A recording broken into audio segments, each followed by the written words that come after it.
I'm back again, and today we're going to make curry. I was planning to do that yesterday, but once again I got thrown off schedule a bit. So today I'm going to make our chicken curry is what kind I'm making. This is a recipe that I remember back from when I lived in Singapore as a kid.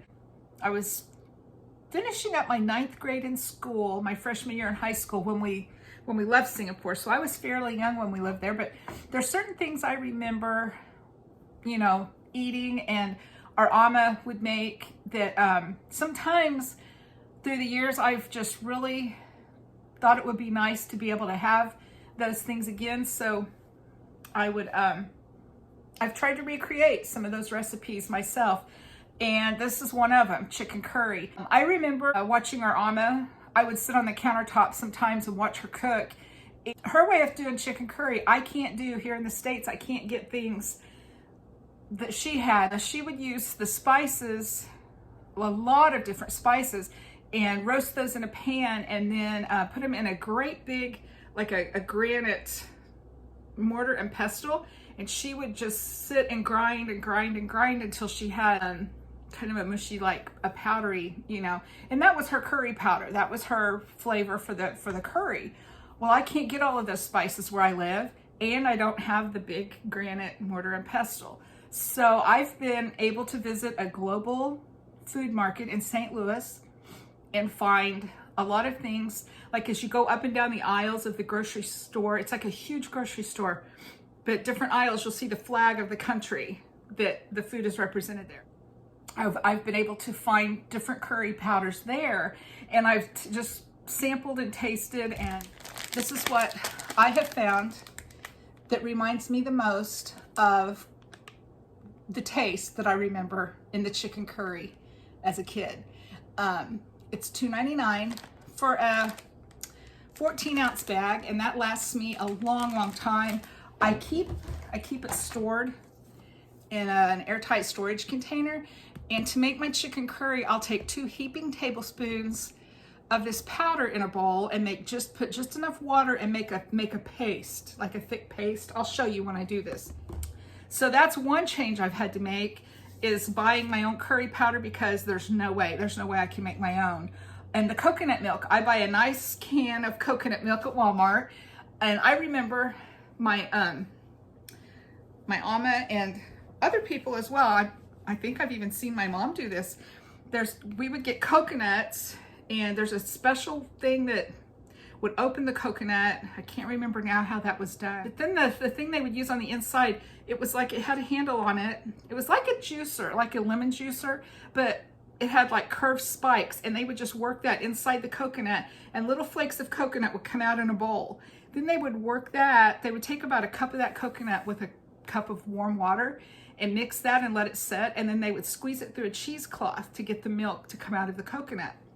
And they would do that several times, and that was the coconut milk. So I'm sure the coconut milk was probably much better because it was made with fresh coconuts, and I can't do that here. I've seen real coconuts, but I have no idea how to open the coconut and how to do all of that. So I buy the cans of coconut milk, and it seems to be just fine. So as far as the chicken, sometimes I use a whole chicken and I cut up the pieces, and we just have, you know, the whole pieces in the chicken curry. Today I have chicken breast tenderloins because that's what I have, and that's easy to work with. I will open these and just cut them into bite-sized chunks, and they cook faster. So that's what I'll be doing. I have an onion. I use my onion, I cut it into large segments, maybe 1-inch chunk. Garlic.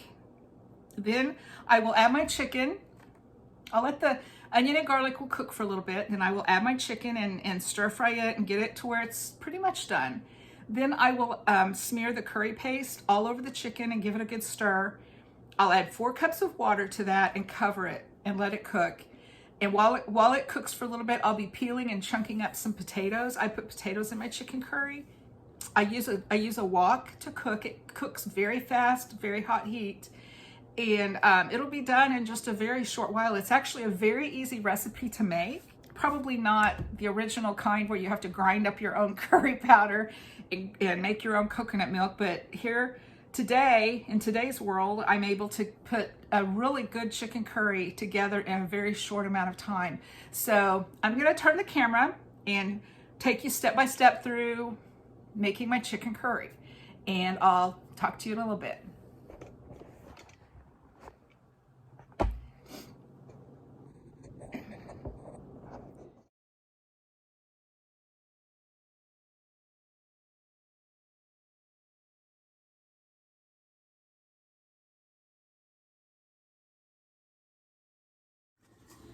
Okay, I'm back. Yes, okay. So I've got my wok heating and putting in my onions. And you do want your grease to be fairly hot, not smoking or anything, but cooking on a high heat gives it flavor.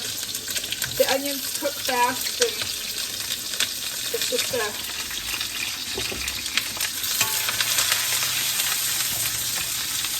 okay. I will add my garlic.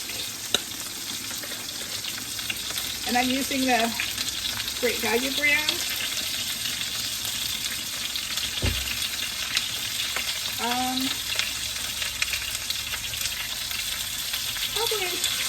Probably about a teaspoon and a half.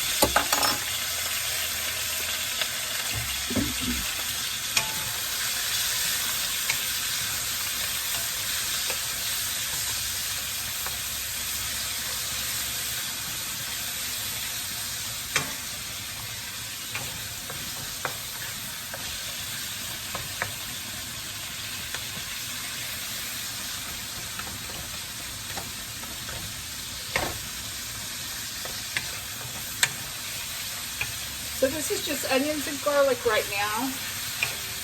I'm going to get them started real good. Okay, I'm going to add my chicken.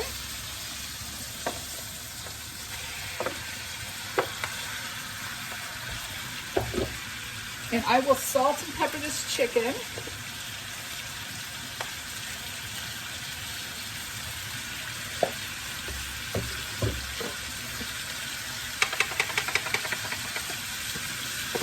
All right, give it a good stir.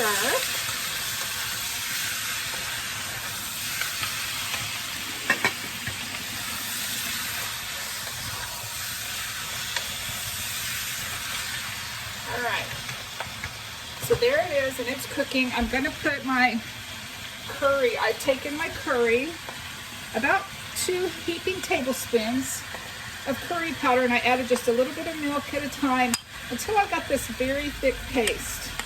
So now I'm going to smear it kind of over the top of this chicken.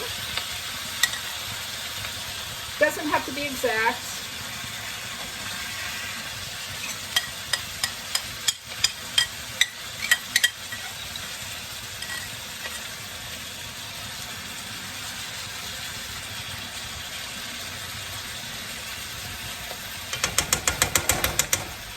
All right. And then I'm going to let that cook for just a minute.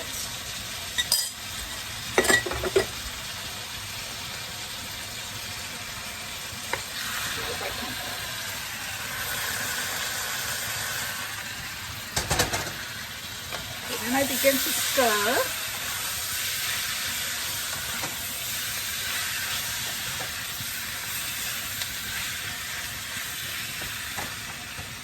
When cooking with a wok, you really shouldn't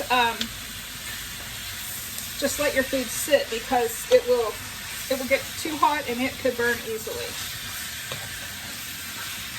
All right, so now my chicken is thoroughly coated in curry. Sorry, the steam, I'm cooking rice just below the phone here, and the steam is on my phone, so I'm gonna put 4 cups of water in here now. 4 cups of water. Okay, I'm gonna give it another stir. Then this just needs to cook. So I will put the lid on it and go peel my potatoes.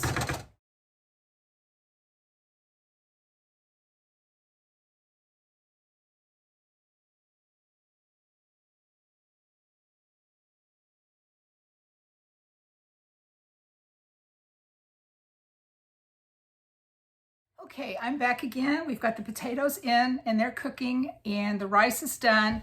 So I will let that cook. It's covered with a lid on it and it will cook for maybe half hour, maybe a little bit less than half hour. Then it should be ready to serve. So I've had a lot of fun recreating recipes from my childhood and from my past. My hair's a mess. Oh well, I just noticed that. Yay, bad hair day. Okay. Anyway, so curry is one of those things I wanted to talk about just for a few minutes. There's a lot of different flavors of curry, a lot of different ways that people make their curry. I've been to restaurants and ordered curry thinking, oh, that sounds so good.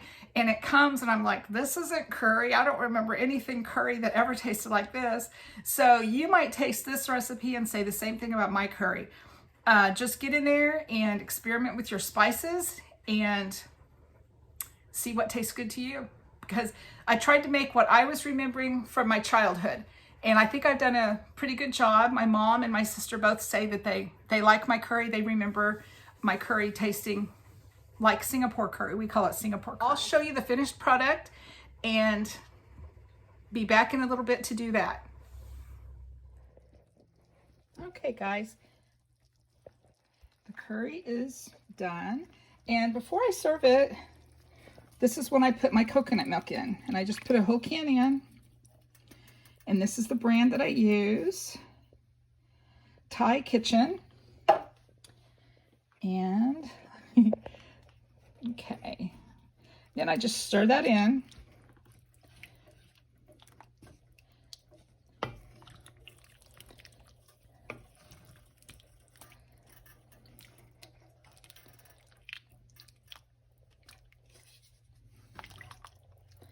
All right. There's our chicken curry.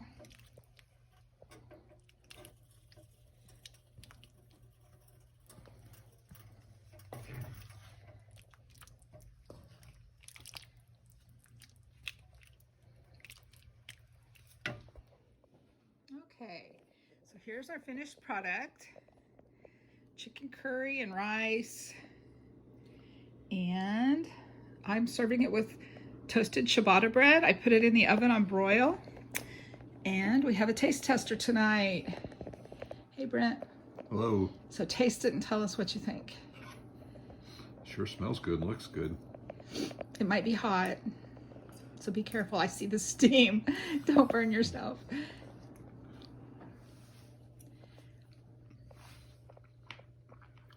What do you think? It's a definite win. Definite win. All right. Okay, guys.